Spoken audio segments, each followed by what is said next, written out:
All right, welcome everybody to the Sapling edition of Evergreen Perspective.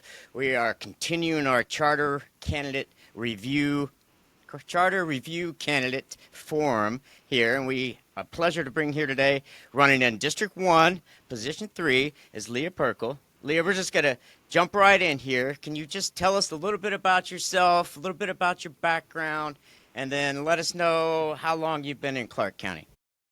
First of all, I was born and raised in Clark County. I've lived here all my life, raised my kids here. I have a daughter and a son. I've been married for over 36 years to my wonderful husband, who's been a great support for me. I was raised in a union household. My dad was a pipe fitter, local 290. We lived back when union workers made good wages and my mother could stay at home, which was really nice. I've been very active in my community. I'm currently, we are really involved in our neighborhood association. We volunteer with handing out the flyers. I'm also been involved with quite a few local community activities here. I'm really good friends with Hector, so one of the things I've been doing for over 5 years is Stone Soup. So once a month we feed anybody who wants a hot meal the last Sunday of the month.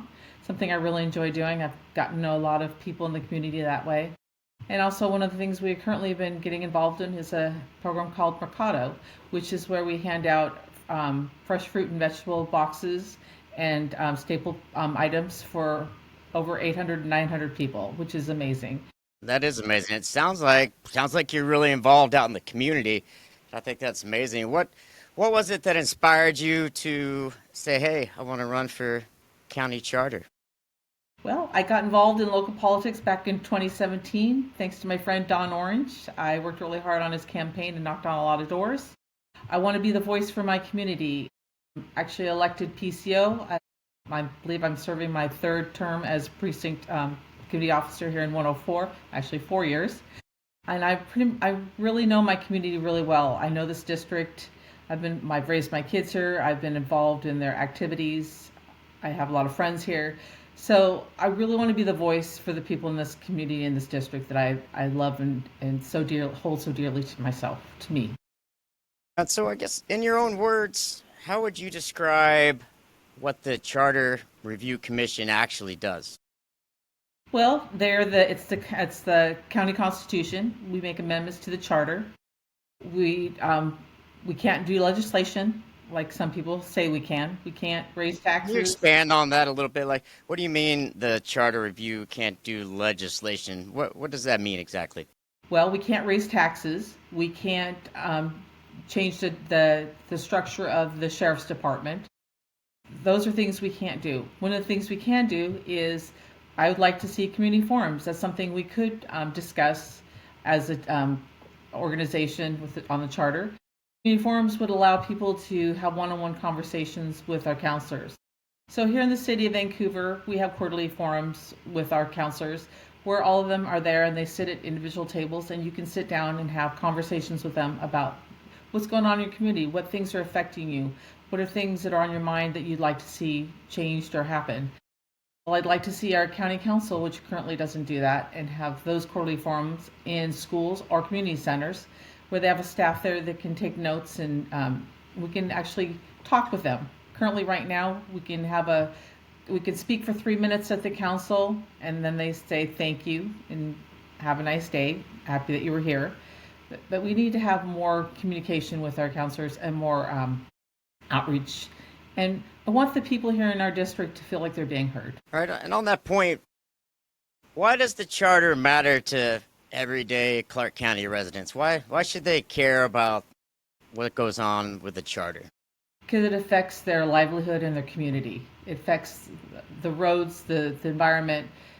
It's very important to people to feel like there's several issues right now that are going on with people in different areas. And I think basically the bottom line is people just want to be heard and they want to see change happen. And I feel like I'm that change to make that happen. And I feel it's really important also that we reach out to our communities. One of the things I'd like to do once I'm elected is go to my neighborhood association, go to all the neighborhood associations in this district. We have quite a few here in the city of Vancouver. Have coffee meet and greets. It's our responsibility to reach out to them when we're working on any kind of amendment to the charter. And so, with that, what kind of approach do you feel like you can bring that would be beneficial to bringing people together? Oh, so again, I'm actively involved in my community, and just I'm one of the things I like to do is I like to knock on doors and talk to my neighbors. So, doing outreach, being transparent and being honest with the voters. Is there any specific? I know you've talked about doing the forums for the councilors having more voter reach, more time with them.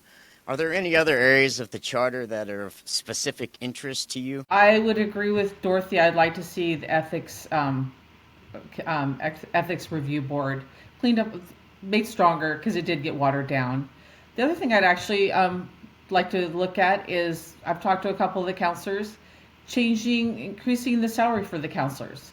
When our counselors, when we changed it from three districts to 5 districts, they're splitting that money up between 5 people. And I feel this should be a full-time job, not a part-time job. And most of them have to work a second job. And they have to be able to leave their jobs to do the early and afternoon meetings. Right, that's a good point you bring up there. So, how do you propose, if when elected to the Charter Commission, bringing people together so that their thoughts and ideas can be heard by the commission? Well, having open sessions with the charter. As charter candidates, they should be open to the public. With the city charter, they did that. If we need to possibly reach out to CBTV so people can watch our meetings from home, there's several options we could do, but I think it's important that the community is able to sit in the sessions with us and hear what we're talking about, what we're voting on, and what we're addressing, and Right. what we're proposing. Sure. And so, obviously, well, maybe not obviously, some voters may not know. I mean, this is a nonpartisan race, but there's been a lot of partisan politics seem to have been brought into it. And at the end of the day, there's going to be a mix of political ideologies elected to the commission. How do you handle folks who may not share ideas that you have? I think you need to find common ground. So a little over a year ago, I was elected to the conservation board. We have people of all backgrounds. I have Republicans and Democrats on my board. I learned to work with them and figure out what's important to them, where we can meet each other in the middle of the road.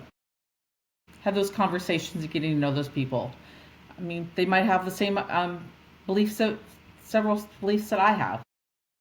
We won't know till we get to sit down and talk to them at the table. Sure. What was it that made you want to run for the Charter Commission to start with? What was the catalyst for that? Well, I want to be able to make a difference on the charter. There's things that I like the community forums. I'd also like to address the county clerk position, which has recently come up as a subject that's been brought to us that we're going to be discussing.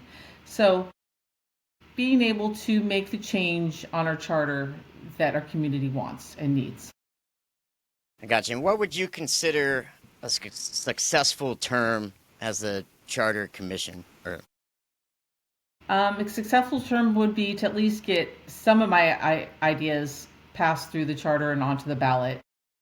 I know not everything I propose is going to get on the ballot, but I'd like to see some of it. I'd like to see ranked choice voting. I've been endorsed by Fair Vote. I think we're coming to a time where ranked choice voting is actually working, and with ranked choice voting, we have a better chance of getting more of a diverse council.